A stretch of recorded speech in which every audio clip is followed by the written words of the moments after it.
Bonjour, mon cher collègue, je vais vous parler de mon sujet de master qui est le traitement endovasculaire des dissections de type A par voie apicale. C'est une étude expérimentale, cadavérique. Donc pourquoi ce sujet? Moi je suis un jeune chirurgien cardiaque, c'est avec la dissection de type A, c'est mon urgence numéro 1. Qui n'est pas du tout touché par l'endovasculaire, et précédemment j'ai collaboré avec les vasculaires sur la crosse beaucoup, et c'est ce qui nous a amené à avoir cette réflexion sur le traitement endovasculaire de ces dissections de type A. Alors pourquoi est-ce qu'aujourd'hui il n'y a aucun traitement? Simplement parce que c'est une zone sensible entre les troncs supraortiques et les coronaires, qu'il existe diverses localisations au niveau des portes d'entrée, que l'anatomie est extrêmement variable, principalement au niveau de la longueur de l'aorte ascendante, on le reverra, et que par voie fémorale, l'accès est extrêmement difficile, accumulation d'angulation qui entraîne une perte complète de contrôle sur le cathéter. Aucune endoprothèse dédiée aujourd'hui, une urgence chirurgicale, des patients qui doivent être traités extrêmement rapidement, chaque heure compte, pas de sur-mesure, d'où les objectifs et le cahier des charges de cette recherche, qui était d'apporter une solution endovasculaire en urgence en utilisant des endoprothèses disponibles en stock, qu'on puisse modifier et moduler en fonction des anatomies et trouver un moyen d'améliorer le contrôle du cathéter lors du largage. Les moyens, donc, c'est d'abord le concept de fenestration préalable sur mesure, où on prend une endoprothèse thoracique existante, dont on choisit le diamètre d'intérêt, la taille qu'on veut, et on réalise une fenestration. On va choisir la longueur des troncs supraortiques pour la fenêtre et surtout garder la partie couverte de l'endoprothèse qui va correspondre à la longueur de l'aorte ascendante et utiliser une voie apicale à cœur battant héritée des valves par cathétérisme et sur la valve aortique. Donc avant de débuter, il y a une petite étude scanographique pour voir l'éligibilité. Il a fallu apprendre à réengainer, fenestrer et positionner des marqueurs radio-opaques pour repérer notre fenêtre. Alors, rapidement, l'éligibilité, j'ai fait sur 10 patients que j'avais opéré de dissection de type A, repérer la porte d'entrée, la distance par rapport au coronaire, par rapport au tronc supraortique, pour me rendre compte que 7 sur les 10 patients étaient éligibles à une technique endovasculaire de fenestration, et que la plus grosse difficulté serait cette grande variabilité en longueur de l'aorte ascendante. Alors la fenêtre, il a fallu l'apprendre à la découper, voir dans quelles limites on pouvait la découper au niveau de la circonférence, sans dépasser le tiers, on l'a vu, réapprendre à réengainer l'endoprothèse en utilisant un trick avec un silastique, et surtout garder l'extrémité, le type capture qui est le step non couvert bien engainé à l'extrémité avec cette seringue pour pouvoir garder la capacité de rotation de l'endoprothèse. Il a fallu associer des marqueurs de gaine. Premièrement, c'est le marqueur qui est sur la gaine, qui est visible avant le déploiement de l'endoprothèse, qui permet d'orienter, de préorienter la fenêtre en regard des troncs supraortiques. Et les marqueurs de gaine, en utilisant, on a pris des lassos vasculaires qui sont en or, qui sont extrêmement radio-opaques, qu'on voit très bien ici, un petit déploiement sur... regardez ici le marqueur de gaine qui glisse, qu'on a orienté en face des troncs supraortiques, c'est du 3D, hein. Le marqueur d'extrémité de gaine, et ensuite on a les deux marqueurs latéraux de la fenêtre qu'on va voir se déployer ici et qu'on va venir superposer pour avoir une parfaite orientation de la fenêtre en regard des troncs supraortiques. Alors l'étude expérimentale en elle-même, donc c'est une étude cadavérique qui a été réalisée sur 6 blocs cœur aorte conservés dans du chlorure de zinc. On a utilisé une pompe pulsatile qui avait déjà été utilisée dans d'autres études pour remettre une pulsatilité au cœur en charge et une optique de 5 dans l'artère sous-clavière. Également, on avait une scopie pour contrôler le largage. Alors la fenestration a été basée bien sûr sur l'anatomie, non pas de chaque patient, mais de chaque pièce anatomique, avec comme principale considération, c'est-à-dire de garder la portion couverte de l'endoprothèse qui est restée engainée, qu'on ne fenestre pas, de l'adapter exactement à la longueur de l'aorte ascendante du patient, qui est effectivement très variable sur les pièces anatomiques qu'on avait, en gros entre 5 et 11 cm. Pardon. Il a fallu, comme on l'a vu précédemment, associer aussi les marqueurs de gaine et les marqueurs d'endoprothèse pour repérer la fenêtre. Alors les procédures, donc 6 procédures. il y a le temps de modification de l'endoprothèse. On s'est amélioré progressivement pour atteindre 20 minutes. On a fait les 6 déploiements par voie apicale. Ici, on a la ponction de l'apex du ventricule gauche, le franchissement de la valve avec le guide. On va voir monter l'endoprothèse au travers de la valve aortique, franchir la crosse. On voit le marqueur de gaine se positionner en regard de la fenêtre et on commence le déploiement. Une fois que le déploiement est terminé, on va s'assurer en bas, au niveau de la racine, du bon positionnement de l'endoprothèse, c'est-à-dire au niveau de la jonction sino-tubulaire, pour permettre la liberté de la valve aortique, bien entendu, et la liberté des coronaires. En parallèle, on voit le largage qui se fait par voie apicale. Et, bien entendu, la liberté des troncs supraortiques, ici les 3 troncs, et on constate la bonne apposition de la fenêtre au niveau des troncs supraortiques. Si on regarde le déploiement, en parallèle, on ne voit pas les marqueurs là parce que c'est assez difficile, et un contrôle angiographique avec la perméabilité au niveau des troncs supraortiques. Bien sûr, toutes les endoprothèses et les cœurs seront analysés de manière macroscopique, confirmant ce qu'on a vu par la vidéo et par le contrôle angio, avec des troncs supraortiques perméables, un bon positionnement de l'endoprothèse et surtout l'absence de déstructuration du matériel après l'expérimentation. Alors bien sûr, il y a des limites, c'est le nombre limité d'endoprothèses qu'on avait, parce que c'est à chaque fois une endoprothèse, une implantation, une aorte cadavérique qui est moins élastique qu'une aorte fraîche, et l'absence de possibilité de réaliser une dissection expérimentale sur cette aorte.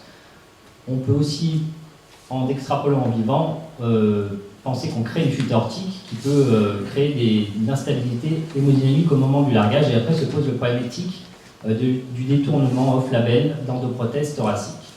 Alors parallèlement, on avait commencé les expérimentations cadavériques et on a débuté, donc la place de Home-Med, c'est pour replacer le Home-Med quand même aujourd'hui, cette modification du matériel qui a lieu d'être, qui est par quelques équipes, qui a été développée même à Paris depuis 2014 sur les pathologies complexes de l'aorte qui nécessitent un traitement en urgence, ici les anévrismes thoraco-abdominaux avec la réalisation d'une fenestration par le praticien pour l'artère rénale droite, du fait de la grande complexité anatomique, ici une équipe parisienne. De notre côté, on est passé à la clinique quelque part sur les pathologies aiguës de la fin de la crosse, c'est-à-dire des pathologies justifiant une couverture de l'artère sous-clavière gauche en urgence, soit des ruptures de l'isthme, soit des dissections de type B compliquées. On a fait notre scalope, notre petite fenêtre pour permettre la liberté des troncs supraortiques, de la sous-clavière gauche qu'on vient de publier dans le JTCS. Et paradoxalement, cette publication nous a amené à rencontrer un Japonais, un Brésilien qui avaient eux-mêmes débuté un petit peu des expérimentations similaires. Et là, on publie non pas les zones 2, mais les zones 1 et zone 0. On a avancé un petit peu au niveau de la crosse cette pathologie, ce traitement par le Home-Med. Et paradoxalement, là, il y a 15 jours, on a été face à un cas un petit peu compassionnel. C'est un homme de 78 ans qui avait été opéré en 2010 d'un chondrosarcome sternal avec une résection thoracique de parois majeure, reconstruction par épiplomb, stratos, et chez qui, suite à une douleur, on découvre, comme on le voit déjà à droite, ce volumineux anévrisme disséquant de l'aorte ascendante et de la crosse qu'on voit sur la vidéo également à droite. On voit vraiment, il mesure 10 cm. Le problème, c'est qu'on a les barres de stratos, on a le tube digestif en avant qui vient s'interposer, et ici la dissection qui se termine vraiment à ras les ostia coronaires. Donc on en a discuté, on a staffé, on a parlé avec le comité d'éthique, on est parti sur l'impossibilité de réaliser une chirurgie conventionnelle. Donc on est quelque part, on a fait ce qu'on avait réalisé dans l'étude expérimentale par voie apicale, mise en place des endoprothèses, fenestration pour un tronc supraortique, et on constate très rapidement la thrombose complète de l'anévrisme, avec une guérison de cet anévrisme qui allait vraiment prendre la crosse jusqu'au coronaire. L'avenir, c'est quoi? C'est que ça nous a poussé à poser un brevet pour une endoprothèse qui reprenne ses caractéristiques, qui soit principalement versatile, qu'on puisse la mettre par voie fémorale, par voie apicale, et qui soit extensible au niveau de son corps pour s'adapter aux anatomies de la horte ascendante. On est en train de créer le prototype et on aimerait débuter chez le gros animal prochainement. La conclusion, c'est que cette fenestration sur mesure par voie apicale est faisable, qu'elle permet de s'adapter à l'anatomie de chaque patient avec des endoprothèses existantes, qu'elle permet, comme on l'a vu, confirmer dans la clinique une couverture complète depuis les coronaires jusqu'à l'isthme de la totalité de la horte, et que l'orientation de la fenêtre est possible grâce au marqueur et à la voie apicale. Je vous remercie.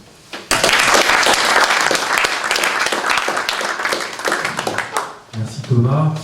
Je voulais souligner la vitalité du parcours 3R du Master de Sciences Chirurgicales, puisque je vois qu'il y a 3 sujets qui en sont issus, dont le tien.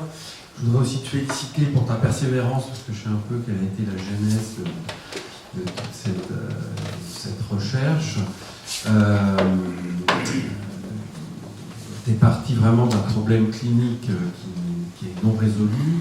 Tu as fait un travail de master assez complet, et aujourd'hui on voit déjà un article, alors c'est un travail récent, hein, déjà un article et des applications cliniques. Alors je ne vais pas refaire la discussion du master, hein, je vais plutôt laisser la parole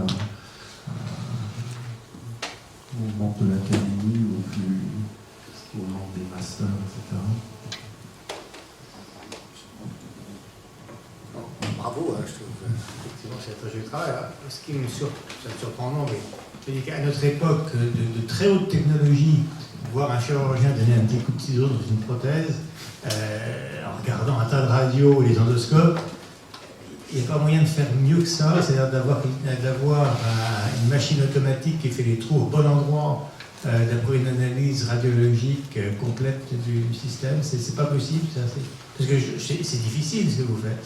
Le problème, c'est qu'il faut choisir l'endoprothèse du bon diamètre et faire le trou au bon endroit. On fait des planifications avec des logiciels de reconstruction, scanner, assez précises, mais c'est sûr que c'est du bricolage quelque part, mais c'est la seule alternative endovasculaire qu'on peut apporter à des solutions anatomiques complexes. Et c'est pour ça qu'on est venu à ce brevet, parce qu'on ne pouvait pas en rester là, et il fallait trouver une solution qui permette d'avoir une endoprothèse sur l'étagère. Voilà.